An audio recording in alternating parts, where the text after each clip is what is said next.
Hello and welcome to Across Africa. I'm Rochelle Ferguson-Biahi with our weekly look at stories from across the continent. Coming up in the programme.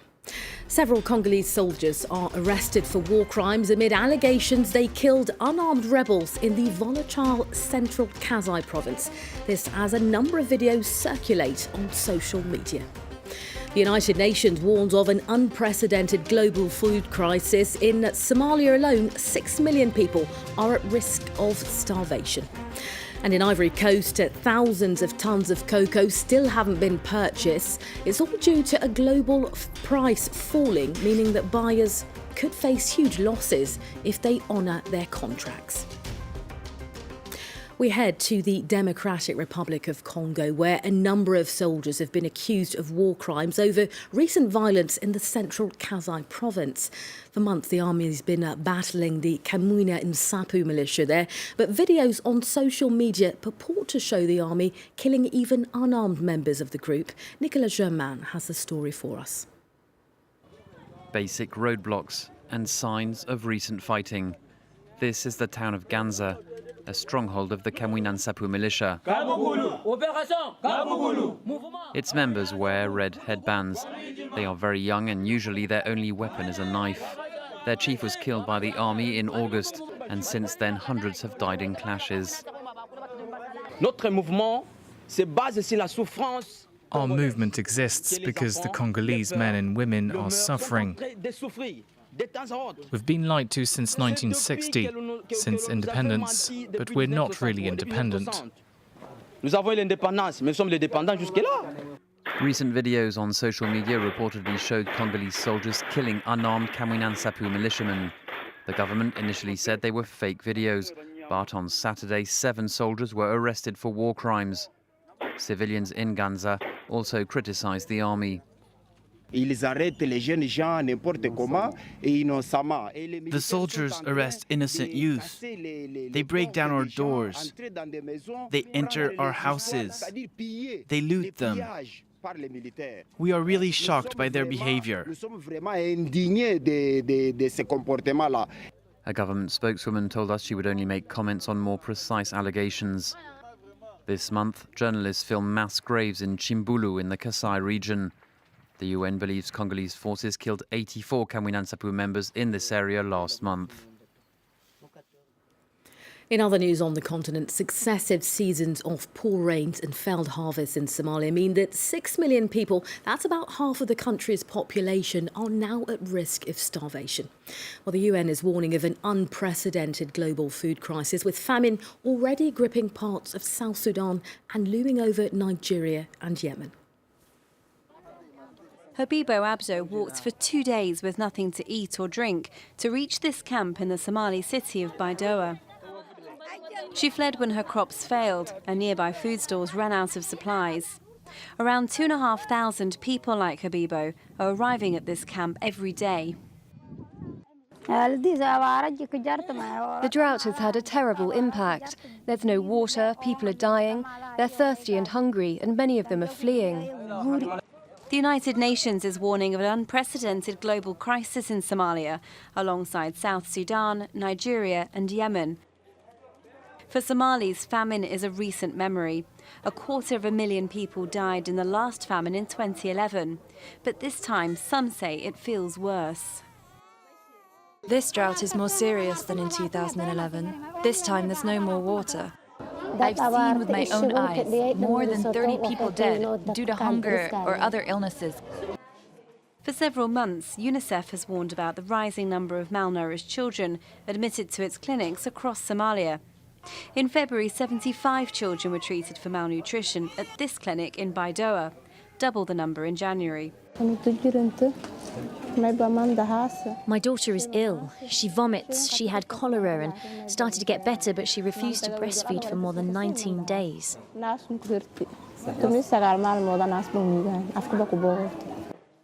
In the camps of Baidoa, aid agencies are providing clean water and medical treatments. There's food in the local markets and the possibility of earning some money in the city.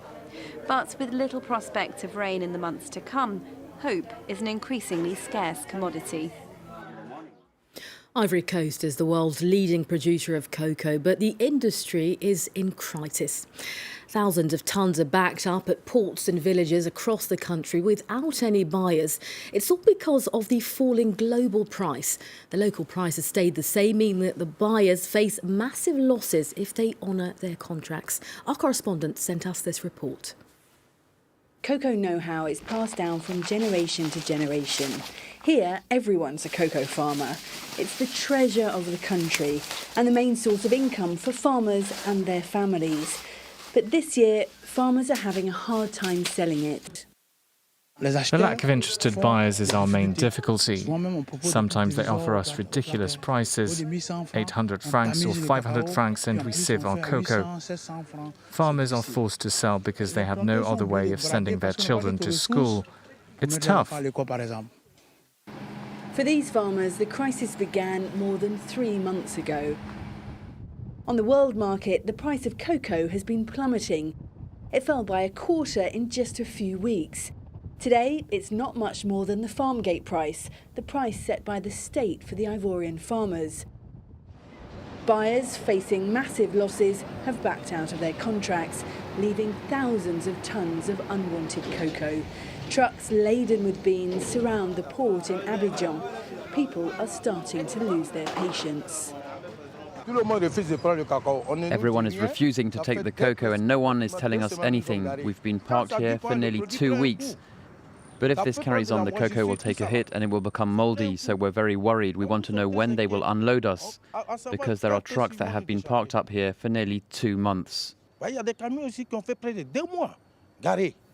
The Cocoa Coffee Council, the government body in charge of cocoa, promises things will be back to normal by the end of the month.